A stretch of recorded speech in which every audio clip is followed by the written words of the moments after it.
I've been investing in the stock market for over 5 years now, and at the end of 2023, my investment portfolio crossed the 6-figure mark, which is so incredible. That was a huge goal for me last year, but I don't want that to overwhelm you. If you maybe want to start investing, don't know how to get started, or you feel like you don't have a lot to get started with, all of that is totally fine, because in this video, I'm going to show you how it's actually incredibly easy to start investing and you don't need a lot to get started with. I'm going to show you how you can set all of this up in less than 10 minutes, and you don't even need to spend an entire 10 minutes a month on this, because you can set up auto investments to make your investments work for you behind the scenes so that you don't even have to remember to actually invest every month. Again, my investment portfolio just crossed the 6-figure mark after investing for 5 years, and I think it's really important to talk about why I've been so focused on investing so heavily so early on in my 20s. I invest inside of both retirement accounts and non-retirement accounts to invest in the stock market, and we'll talk all about all of the different types of investment accounts later on in the video, but I really have two main goals when it comes to investing my money. The first is retirement. I don't want to have to work up until the very day that I die. The only way to be able to stop working one day is if you have a nest egg of money to support you in retirement. And the second goal that I have for why I'm investing my money is actually to have some flexibility in my career. I'm investing money every month because I know that eventually I'll want to have a big enough nest egg to be able to do something like quit a job to start a business, take a year off of work to travel, or even start working part-time to start a family. All of those things also take money, so I am starting to invest for all of that. With all of that being said, in this video, I'm going to show you why you need to start investing early, even if you feel like you don't have a lot to get started with, choosing an investment account, and step-by-step how to actually open that account, picking an investment, and step-by-step how to actually purchase that investment, and then last, setting up auto investments so that your money can work for you behind the scenes. If you're in your 20s, you might be sitting here saying, why are we talking about retirement? I don't understand why I need to worry about that right now. Or even outside of retirement, but just about building wealth in general, you might be feeling well, I'm not making that much right now. I will just worry about all of this investing stuff once I've kind of increased my income. But I want to show you why you're actually making it exponentially easier on yourself if you do consider to start investing in your 20s. Even if you're starting with a pretty low amount, let's say $50 a month. I have a compound interest calculator pulled up right here. You can find this calculator just by searching compound interest calculator on the internet. And this is the one by investor.gov. It should be one of the first few search results when you search. Let's see what happens when we put in a $50 monthly contribution, assuming that you start investing when you are, let's say, 25. So if you're 25 and you retire at the age of 65, that is 40 years. So we're going to put 40 in here. The estimated interest rate, I'm going to say 8%. Play around with the numbers here and even up this to 10%, because if you look at the historical average of the stock market for the past 100 years or so, it's been returning around 10% annually on average. But we're going to put 8 in here just to be conservative, and then keep this at annually and hit calculate.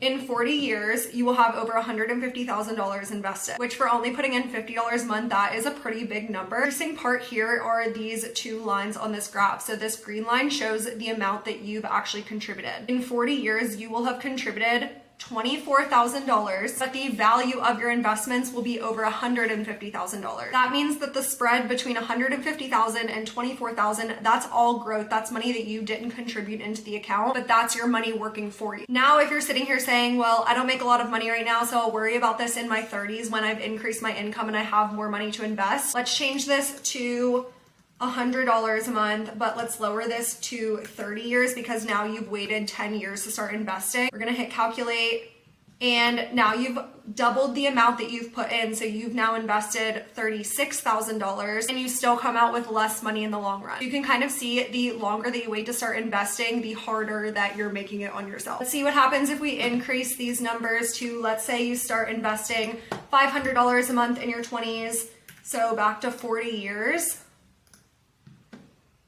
Now you have over $1.5 million in your investment account for retirement. $500 a month honestly isn't even that crazy if you think about it. Your salary is $60,000 a year. If you contribute 5% to your 401k and your company matches 5% on top of that, that's $500 a month going into your 401k. Hopefully this kind of illustrates how if you put 5 to 10% of your salary into your 401k every month, then you can do $50, $100, $150 a month outside of your 401k in a different account that we'll talk about. You can start building some serious wealth for yourself. It is actually that simple. And and I'm going to walk you through exactly how to do it in this video. The first step in getting started with investing is choosing an investment account. You contribute to your company's 401k. Congratulations, you have already started investing. But like I said, to actually build some substantial wealth, to give yourself some flexibility throughout your lifetime, you're probably going to need to invest some more money than just contributing like 5% to your 401k every month. So if this is you, here is how you can get started. On the screen right here, I've listed out my different investment accounts. Obviously, we have our 401k here, and again, that's your employer-sponsored retirement account. So if you have access to a 401k, your employer would have set that up for you. The other two accounts that I have listed here are my Roth IRA and my brokerage account. A Roth IRA is an individual retirement account. You're still investing into the Roth IRA with the purpose of investing for retirement, but it's not employer-sponsored, so anyone with earned income is eligible to contribute to the Roth IRA. There are some income limits, so if you are pretty high income, like well over 6 figures, you'll want to look into the income limits of the Roth IRA. But this was the very first investment account that I started investing into over 5 years ago. One super frequently asked question that I get all the time is, if you have a 401k, do you technically need a Roth IRA since these are both retirement accounts? The answer is you definitely don't need it, but they are two different accounts. If you, let's say, contribute 5% of your salary to your 401k and your employer matches 5% on top of that, you're saying, well, I have more money to invest every month and I want to start investing more. You definitely can increase your 401k contribution. The annual contribution limit for the 401k right now is like $23,000, so you have a lot more room to invest. Increasing your 401k contributions is always a great option. However, I really love the Roth IRA for a lot of reasons, and a lot of that comes down to flexibility. When you invest money into your 401k, there's a lot of stipulations around how you can pull that money out. Typically, there are ways around this, but typically, if you pull money out of your 401k before retirement age, you get penalized. However, with the Roth IRA, anything that you contribute to the account, you always have access to pulling back out. You just can't pull out the amount that grows within the account. Say you put $500 into it, invest it into a stock or a fund, it grows to $600. You can always pull out your $500. You just can't pull out that extra $100 because that's the growth inside the account. So if you maybe want to invest more for retirement, but you're afraid of locking your money up until retirement age, Roth IRA definitely has a lot more flexibility. And then the third account that I have listed here is my brokerage account. So this is just a regular non-retirement investment account. I started investing into my brokerage account after I kind of already took care of all of the retirement stuff. I was maxing out my Roth IRA. I was contributing pretty heavily to my 401k. I decided that I wanted some non-retirement investments as well. The difference between a retirement account and a non-retirement account is these accounts are going to have a lot of tax advantages to them, as a brokerage account has no tax advantages to them. You contribute post-tax dollars, and then you also pay taxes when you eventually pull the money out on all of the capital gains that you've accrued from like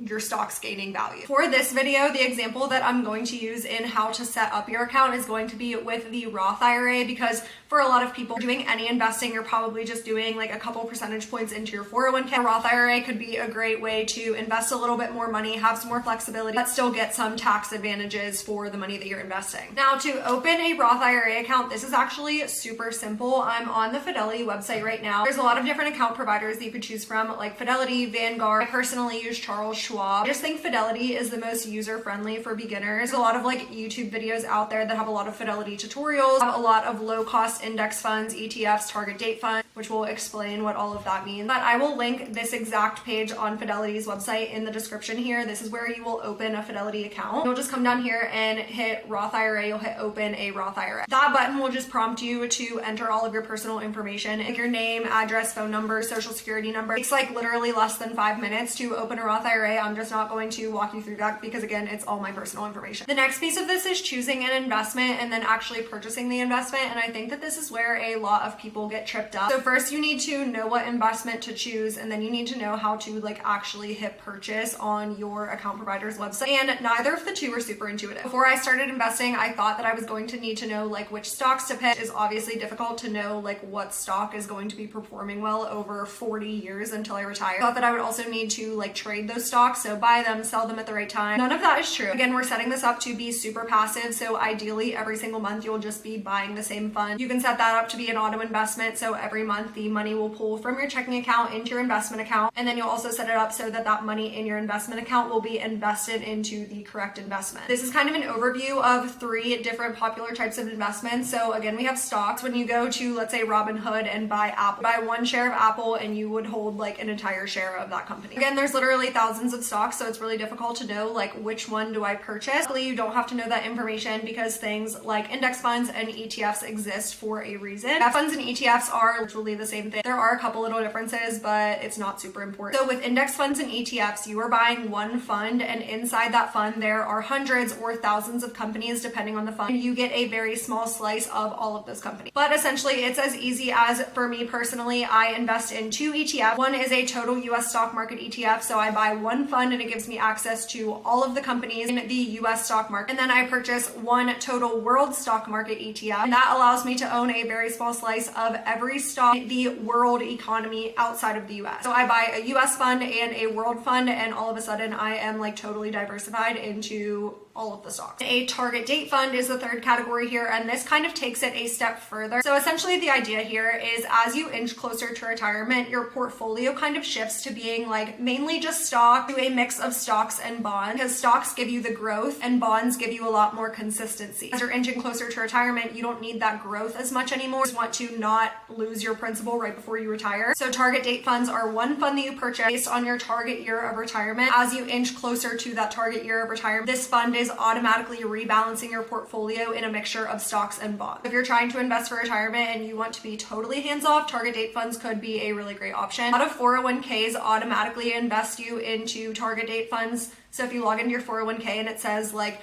Target Fund 2065 or something like that, means that your money is automatically invested into a target date fund. You can also invest into a target date fund inside of something like a Roth IRA account. So I'm going to give you an example of how to actually purchase an investment. I'm going to use index funds as an example here. And again, we are doing so inside of our Fidelity Roth IRA that we just opened up in the last step of this video. Okay, now that we are back inside of our Fidelity Roth IRA account, this is what our dashboard looks like. So this is the main page once you log into your Roth IRA. I'm going to show you how to super quickly, literally in less than 5 minutes, purchase the fund and set it up as a recurring investment so that every single month, whatever amount of money that you choose is taken out of your bank account and invested into this index fund. On this page, you're going to come up here and hit transfer. Come down here to manage scheduled transfers. Here we are on the investments, and you're going to go up here to create new activity. And here we are going to click mutual fund, because an index fund is a type of mutual fund. Under account, you're going to click Roth IRA. Then under symbol, this is honestly the hardest part. This is where you need to enter the ticker symbol for the investment that you want to choose. And a ticker symbol is just like a 3 to 5 letter combination that essentially stands for the fund that you want to purchase. Stocks have ticker symbols too, so Apple's is like AAPL. And to find the ticker symbol of the fund that you want to choose, you're literally just going to Google it. So go to Google and type in Fidelity Total Stock Market Index Fund. And here's the ticker symbol FSKAX. You're going to go back to that symbol and type in FSKAX, what it looks like, and then you can set the amount for whatever you want it to be. So let's say you want to invest $100 a month. You can put 100 here, set the frequency to, let's say, monthly. And then we can do it for the first of every month. Here you can click choose a linked bank account. If you don't have a bank account linked, I will show you how to do that. So you can close out of this, come back here, hit transfer. Just come to this page and click add a bank to add your own bank details. After you've linked your bank account, then you would just go back to that page. Again, transfer, manage scheduled transfers, and set up that recurring investment that we were setting up. A mutual fund inside of your Roth IRA, that's where you would click Roth IRA. Again, FSKAX or whatever ticker symbol you want to purchase. $100 a month, monthly, and use a linked bank account, and your bank account will show up now. Hit preview and then submit, and then you are good to go. Every single month, money will come out of your bank account and will be automatically invested into this index fund. I hope this video was helpful in showing you how easy it can really be to start investing, why you should consider to start investing in your 20s so that we can be building some real wealth for ourselves. Want to learn more? I post a ton of content on my YouTube channel. I also co-host a money podcast called Girls Talk Money, which is such a great place to learn about personal finance in a non-stuffy kind of like girly chat way. If you found this video helpful, please consider liking and subscribing to my YouTube channel. It would mean the absolute world to me. I'm super focused on growing my YouTube channel in 2024 so that I can bring you guys much more money and life content. So let me know in the comments what other videos you would like to see from my channel.